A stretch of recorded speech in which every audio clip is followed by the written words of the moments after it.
Hello and welcome to Jurassic Reviews. On this episode we have another Godzilla King of the Monsters figure to look at, this time from SH MonsterArts. That figure is the SH MonsterArts Godzilla 2019.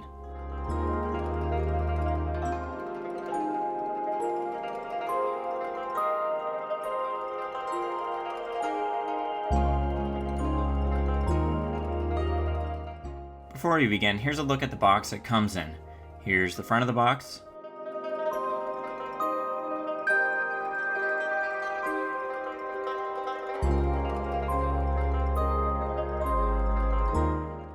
Here's the sides.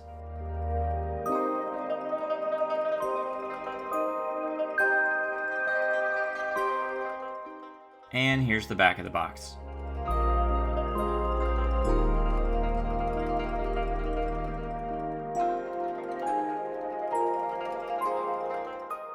This Godzilla stands about 6.5 inches tall and is 12 inches long from head to tail. According to this figure's description online, this figure was made using digital files but was also overseen by master sculptor Yuji Sakai.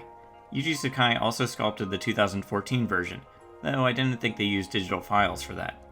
And I think it's because of the use of digital files that this figure captures the look of the monster in the film a bit better than the 2014 version did.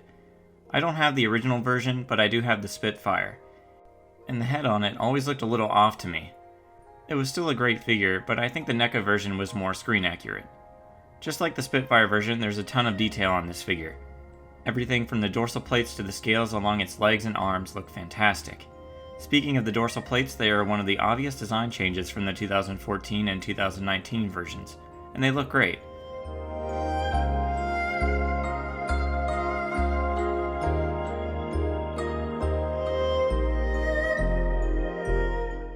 Other areas where the design changes are apparent are its much longer toenails, though the 2014 MonsterArts figure already had toenails a bit longer than the movie version, so it's not a drastic change.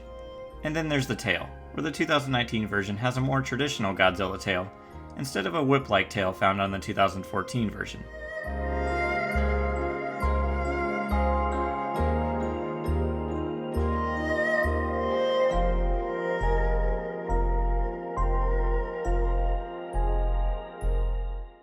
Moving on to the paint, this is where I feel the figure is a tiny bit lacking.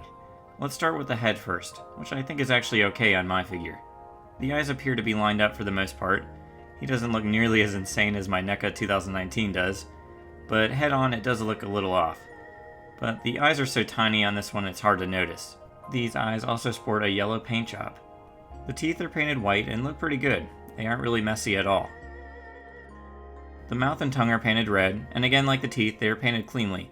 And what I mean by that is there doesn't appear to be much mixing between the mouth paint and the teeth.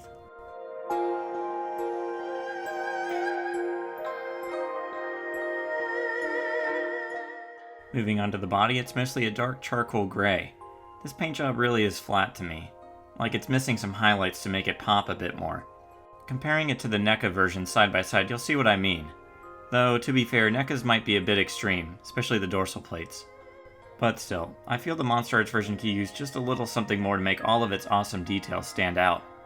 There is a small amount of brown on its chest, but it's really faint, and there's also some lighter gray on its fingernails and toenails. But other than that, the dark charcoal gray is it as far as paint goes. Moving on to the articulation, this figure really shines. It does have some tight joints in some spots, but for the most part it is really nice. Looking at the head, the mouth can open and close, and the tongue can be moved as well. There's some extra joints for the torso to the head that the 2014 version didn't have.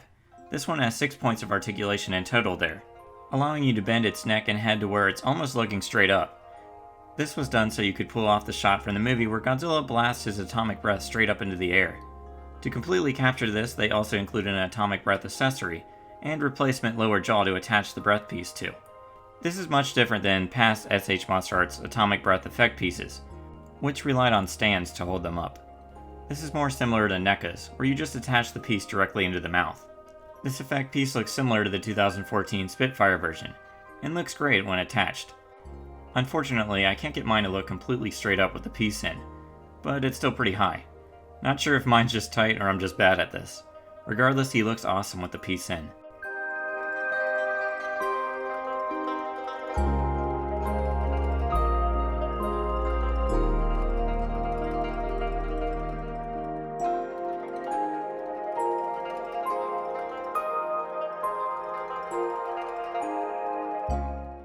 Moving to the arms, there's 4 points in each that allow for a good amount of movement.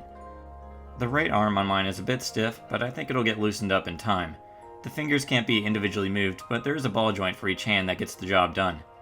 Moving to the legs, there's 4 points there as well, including a few ball joints. I get some good movement on mine, though the right leg on mine is really loose, and depending on how it's positioned can show a pretty big gap around the knee. The tail on this guy is great, and is full of ball joints, even more so than the NECA version.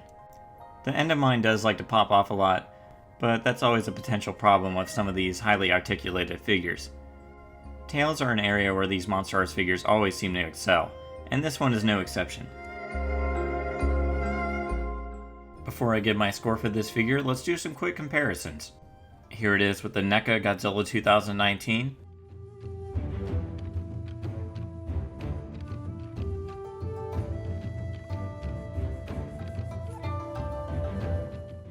Here it is with NECA's Mothra 2019.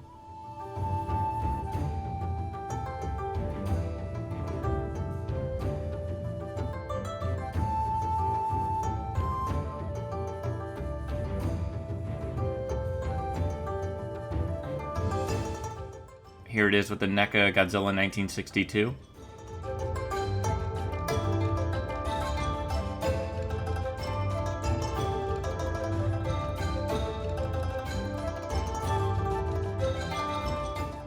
Here it is with the SH MonsterArts Godzilla 2000 Special Color version.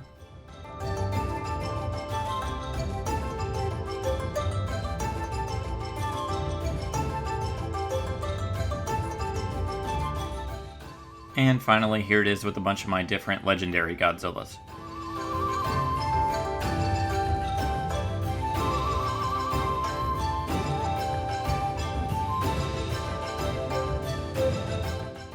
For a rating out of 10, I give this one an 8.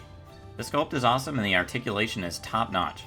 I would have liked a better paint job, but it's no deal breaker by any means. Is it a big upgrade over the NECA version? Not really. But it does a lot of things well and is a fine addition to any collection. And I can't wait to display him with the SH MonsterArts King Ghidorah when it arrives. I recommend this one.